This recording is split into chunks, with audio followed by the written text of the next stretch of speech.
जय श्री कृष्णा। आइए सुनते हैं सुख सागर के 8वें स्कंद का 9वां एवं 10वां अध्याय। 7वें मनु का नाम श्राद्ध देव था।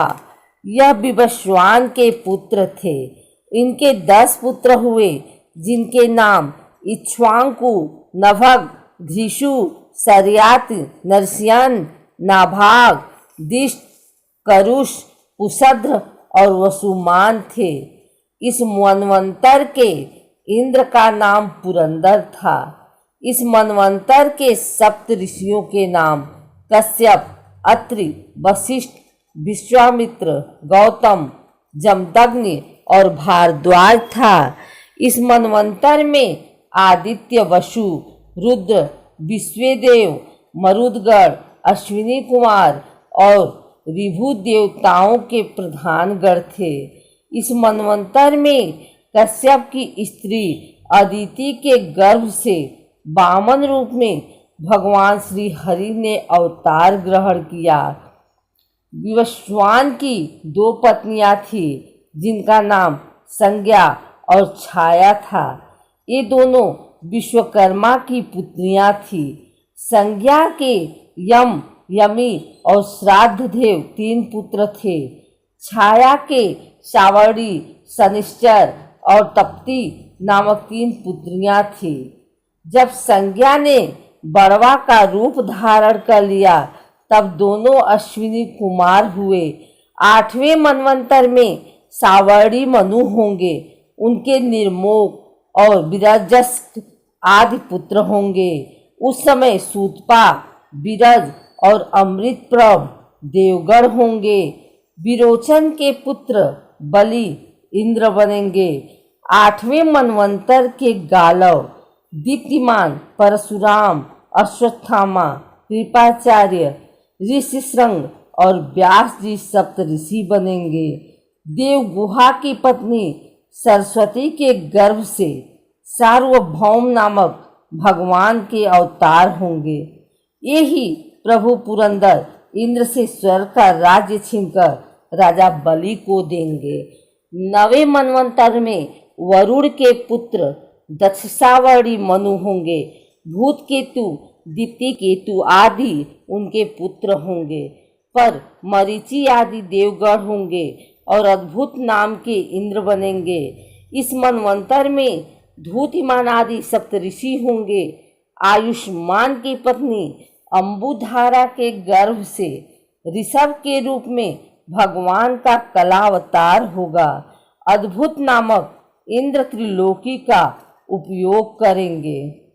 10वें मनवंतर में उपश्लोक के पुत्र सावरी मनु होंगे। इनके भूरिसेन आदि पुत्र होंगे। सुवसन, विरुद्ध आदि देवगण होंगे। शंभु इस मनवंतर के इंद्र होंगे।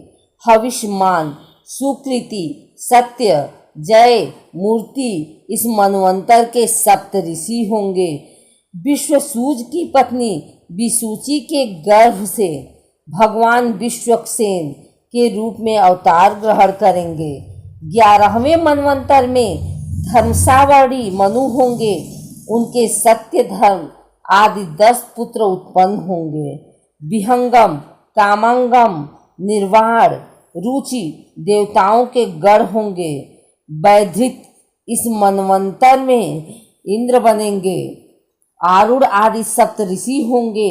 आर्यक की पत्नी वैधृत के गर्भ से धर्म सेतु भगवान का अवतार ग्रहण करेंगे तथा त्रिलोकी की रक्षा करेंगे। 12वें मनवंतर में रुद्र सावरी मनु होंगे। उनके देववानुक देवश्रेष्ठ पुत्र होंगे।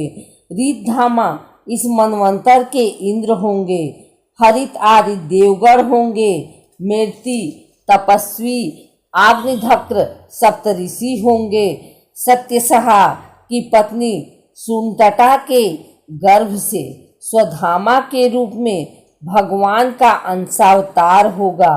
13वें मनवंतर में परम जितेंद्रिय देव सावरी मनु होंगे। इनके चित्रसेन, विचित्र आदि पुत्र उत्पन्न होंगे। सुकर्म और सूत्राय देवगण होंगे। इस मनवंतर के इंद्र दिवसपति होंगे। इस मनवंतर के सप्त ऋषि निर्मोह और तत्वदर्श होंगे।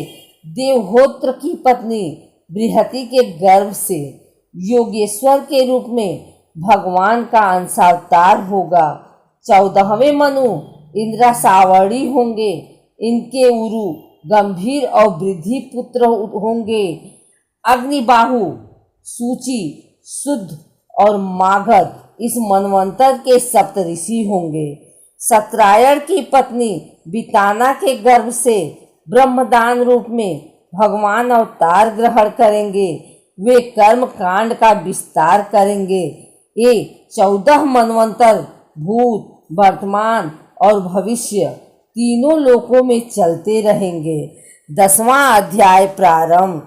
श्री सुखदेव जी ने बताया कि इंद्र ने बलि को युद्ध में हराकर उसे मौत के घाट उतार दिया तो शुक्राचार्य जी ने संजीवनी विद्या के द्वारा उसे जीवित कर दिया। बलि अपने गुरु शुक्राचार्य जी के साथ साथ भृगुवंशी ब्राह्मणों की सेवा में तल्लीन हो गया।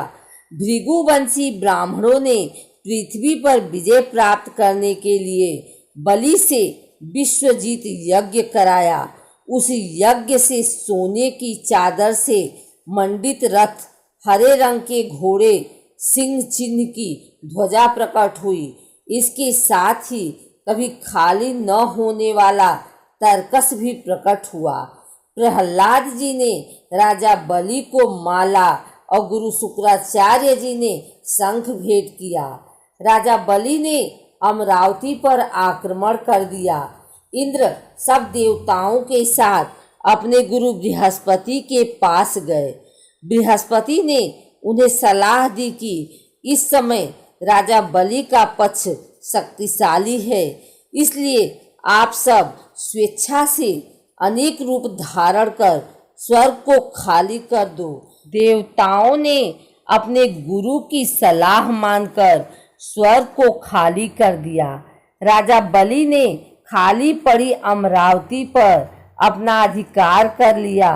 इसके बाद धीरे धीरे उसने तीनों लोकों पर अपना अधिकार कर लिया। शुक्राचार्य जी ने राजा बलि से इसके बाद 100 अश्वमेघ यज्ञ कराए। यज्ञों के प्रभाव से राजा बलि का यश तीनों लोकों में फैल गया।